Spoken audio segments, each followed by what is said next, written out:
up, guys? Welcome to another video. Today we'll be reviewing Death on the Nile. This one came out today and was directed by Kenneth Branagh and is a sequel to Murder on the Orient Express and stars Gal Gadot and Armie Hammer. Now before we get started, we hit that like button, subscribe, and post notification bell so you can notify for every video, and let's get started. Let's start talking about the good. So all the actors and actors in this film are fantastic. This film has a great cast. Of course, you have Kenneth Branagh, who plays Hercule Poirot. Kenneth Branagh is a fantastic actor and a fantastic director. Gal Gadot, Tom Bateman, Russell Brand, Armie Hammer, Letitia Wright, and Emma Mackey. They were very, very good in this film. The opening sequence is a great opening sequence. And one more thing, there will be spoilers in this film review. So go watch Death on the Nile and come back and watch this review. So going back to that opening sequence, it was great. It was young Hercule Poirot in World War I. I love war movies. I really enjoyed The King's Man. 1917 is a great war film. I like those types of films, those types of war films. And the opening sequence is very, very good. And I think it works for this film because it gives a little bit of backstory on Hercule Poirot, which I think this film needed to do.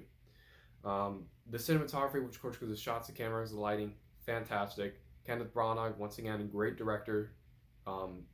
I'm going to talk about Egypt because Egypt in this film looks fantastic.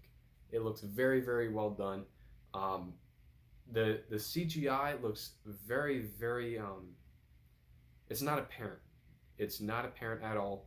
I didn't think I was looking at CGI. Now, some sequences do look a little heavily lit, which could tell that Kenneth Branagh did use CGI.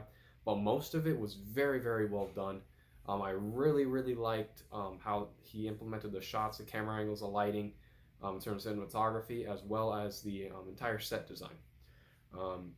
The first act of the film is very, very entertaining. Of course, that's where they set up the characters, the actual problem. Of course, the death. Well, the thing with this film is that it's different in that the death doesn't happen right away.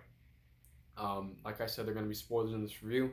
The death of Gal Gadot's character does not happen immediately, and I think it works for this film because the first act of the film did a good job setting up the characters, and it was very, very entertaining. I had fun watching all these characters interact with each other and seeing all these actors on screen.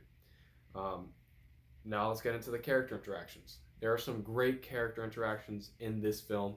Especially the interrogation sequences with Hercule Poirot interrogating each individual on this boat. It's very, very well done. It's tense, which I'll get to later, but the interrogation scene alone is one of the most tense sequences in the entire film. The second act of the film. Now, the second act of the film is good. It is a good second act. There are some twists and turns in that second act, some red herrings in it, and I thought it was good. It was a good second act. Now, Book. He is very, very good in this film. Tom Bateman plays Book, and he reprises his role from Murder on the Orient Express. Now, in this film, he's given a slightly bigger role, and he does die in this film. He dies, he gets shot in this film, in the second act of the film, and I think it works because it gives that emotion to the film because Hercule Poirot is very saddened by the death of his friend Book, and I think it works for the entire film as a whole, especially when it gets into that third act. That sequence with Book getting killed sets up Hercule Poirot's decisions in the third act of the film. There are also many hilarious sequences in this film.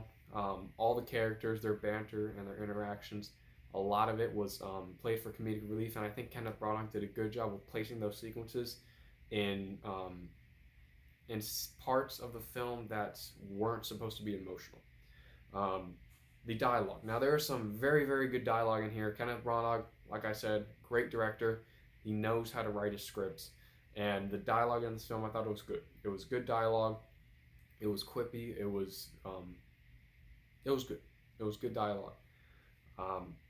The third act of the film. Now, the third act of the film is very, very tense and entertaining, which I wasn't expecting because I didn't expect the third act to be that tense because the entire film, from, I would say, the end of the first act, beginning of the second act, all the way to the end of the third act is very, very tense.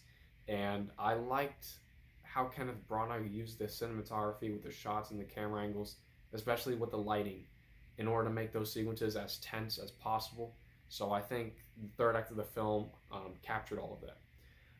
Patrick Doyle returns with the score for Death on the Nile, and it's great. It is a great score. I really liked how it enhances the mystery and the suspense of many sequences throughout this film. So I thought the score was very, very good. And the ending sequence. And the ending sequence, I thought it was good. It was a good ending. Um, I think it closed out the film well, and I don't know what they're gonna do with another film if they make another film, but I think it gives a conclusive ending to this film. That's all the good that I have. Now let's move on to the bad. So the bad is unfortunately one of the major aspects of the film, and that is the killers. Now the killers in this film, it was okay, somewhat underwhelming, but I was it was okay. The killer reveals it's Simon Doyle and Jacqueline, who of course play Armie Hammer, and Emma Mackey, and I it's really it's unlike the previous film, which I'm glad they didn't do the same thing with having every single person on the train being a killer, um, or in this case a boat. They didn't do that. They did something different, but it was a little too obvious for me. Um, I suspected Emma Mackey's character. She was very, very weird in the film, and I think that they didn't really do a good job with the red herring for her character. But Armie Hammer's character, I sort of knew he was going to be the killer by the end of the film, because of how things played out. But I actually didn't think that he was actually going to be the killer in the first or second act of the film. So the killer reveals were okay, but a little too obvious for me. That's about it. Death on the Nile is an entertaining murder mystery film. It's not as good as its predecessor, but I would recommend it for a one-time watch. So I'm going to give Death on the Nile a B-. Thank you for watching. Don't forget to hit that like button, subscribe to post notification bells so you know for a free video. I'm Peter. Thank you for watching.